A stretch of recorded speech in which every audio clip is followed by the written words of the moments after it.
You're watching the Isaiah Factor Uncensored. And welcome back to the second half of the Factor Uncensored. On our second half hour, you may be among a lot of Americans traveling this week. For a lot of people, it's the first flight they've taken since before the pandemic started. We chatted with a doctor for the latest precautions you need to take before and during your time in the skies.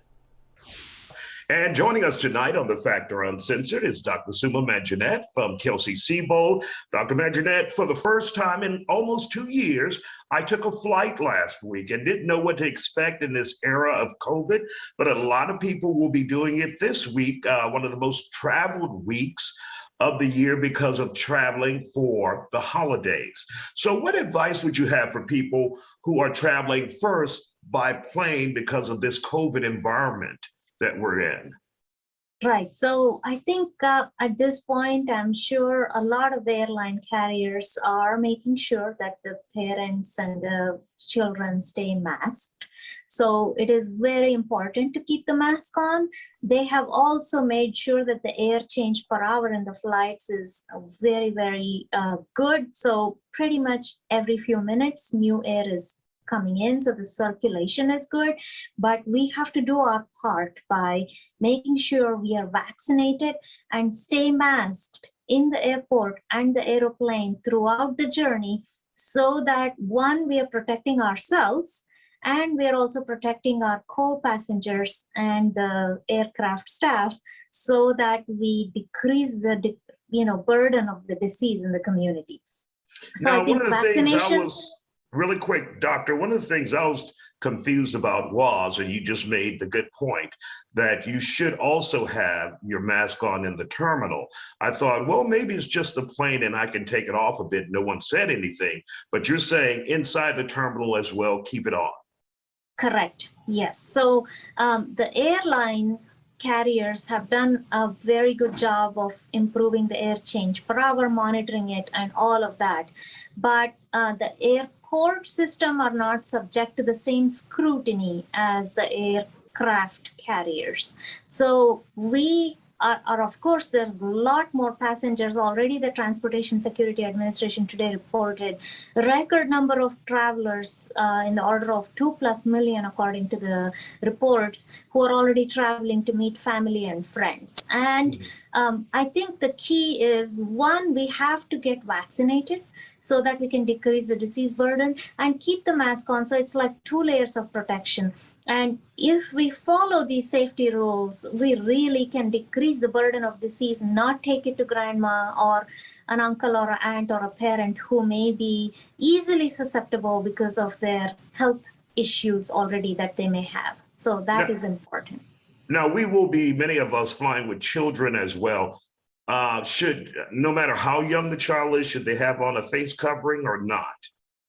So I think the airlines and everybody in the Travel Medicine Society pretty much agree that anyone who's over the age of 2 should be able to keep a mask on and can be taught to keep a mask on and throughout the duration of the flight.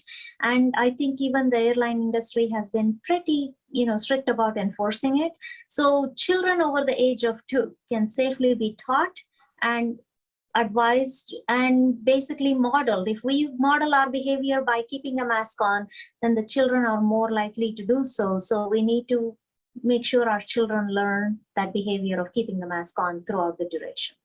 And Dr. Manjanet, what about traveling in a car? And you may be concerned there's a family member who may be difficult and refuse to get a vaccination. So if they want to ride with you, how do you deal with that in a car situation traveling during the pandemic?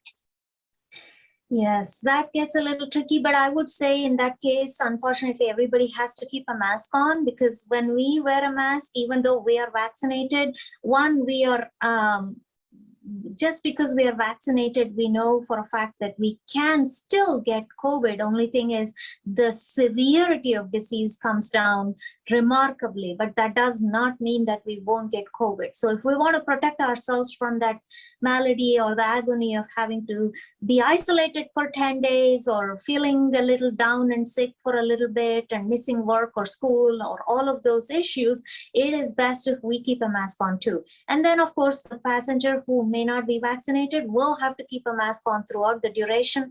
And whenever possible, take breaks, breathe in fresh air. And if the weather is conducive, they can ventilate the car well by opening the window.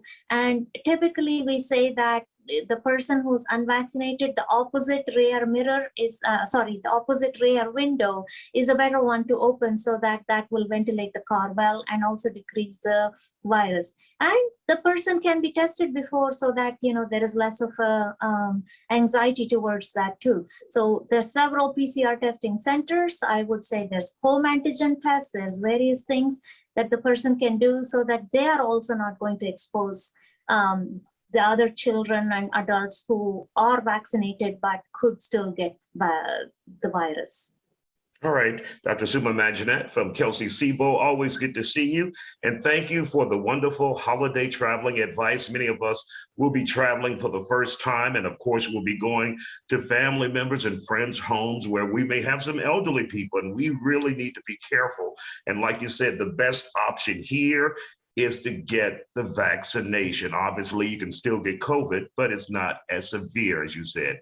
Dr. Manjanet, always good to see you here during the holidays. Thank you. Happy Thanksgiving to everyone.